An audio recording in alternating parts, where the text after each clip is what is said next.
What's up guys, Toolshed Mike here. When you're over the hill, drive a full-size truck, and you're short like me, running boards are no longer optional. I just bought this Ram 1500. It doesn't have a running board stock, so I'm gonna fix that today. Before I get started, make sure you hit that like button and subscribe if you'd like to see more content on this Ram. I just bought it and I have quite a few plans on things that I'd like to do to it.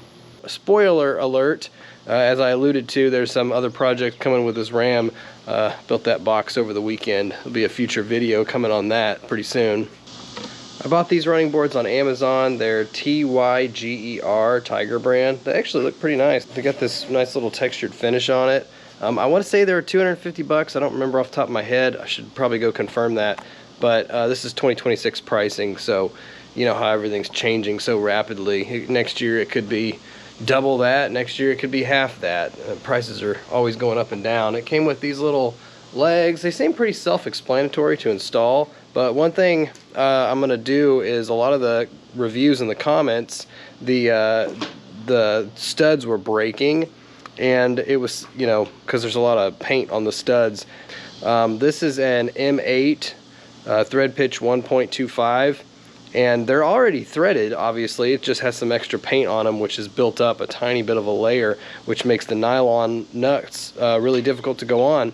And so just setting this on, you can pretty much just with your finger twist it. I'll go show you real quick. Okay, this is the passenger side of the Ram. I'm gonna come up under here and show you. The threads here is what those little plates will mount to and come back off of. That's what I'm gonna run that die down and try to help out with putting that bolt on.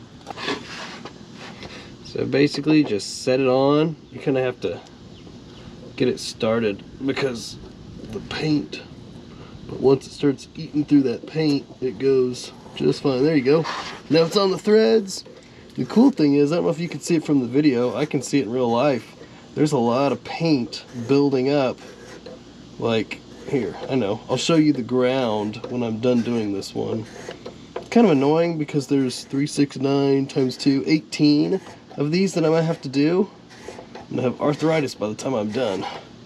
When you're over the hill like me. I've been saying I'm well into my 40s. I turned 40 this year, so I'm well into my 40s. Alright, you don't need to go too hard, just take it all the way down, and then there's just enough resistance that it doesn't spin off real easy, but not too much that you really need a tool. So again, arthritis. There, look at how much paint came out of that. Hopefully you can see how much paint there was on that. All that paint adds friction, which is making it harder to get the nylon nuts in. You first install these brackets.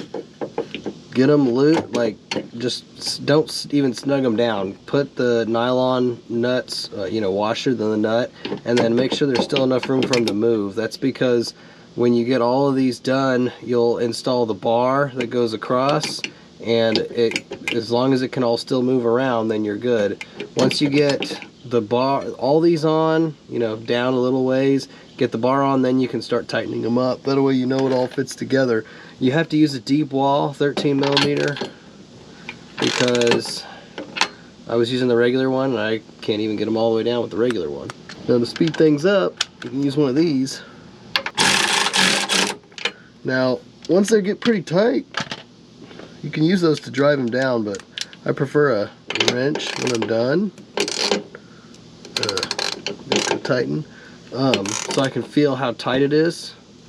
So you probably don't want to over torque these because they are just going into your body. And they're nylon, so they won't back down driving down the road, but with the vibrations.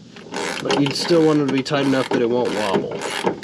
I didn't mention I was tightening these down because I already have this bar in place. I'm tightening all three of them since it's already all put to place, and then I'm gonna rotate this bar so it's level and then tighten the bolts on it. The bolts on the actual running board are also 13 millimeter. They're not nylon, they actually have lock washers, so that's important because, you know, road vibrations, you don't want them coming out. Lock washers should do the job as long as they're torqued properly.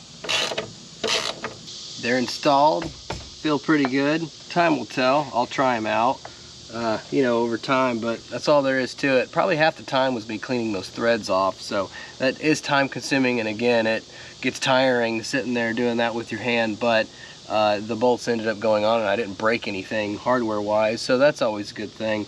I got to get around and do the other side, which it's hot in Texas. It's over 100 today, and that side was in the sun when I started. That's why I did the passenger side. It should have set enough now that I can go do the other side, but the other side's the same as this, just in reverse. Again, if you'd like to see more videos on my Ram, make sure you subscribe. This is my first project on this truck.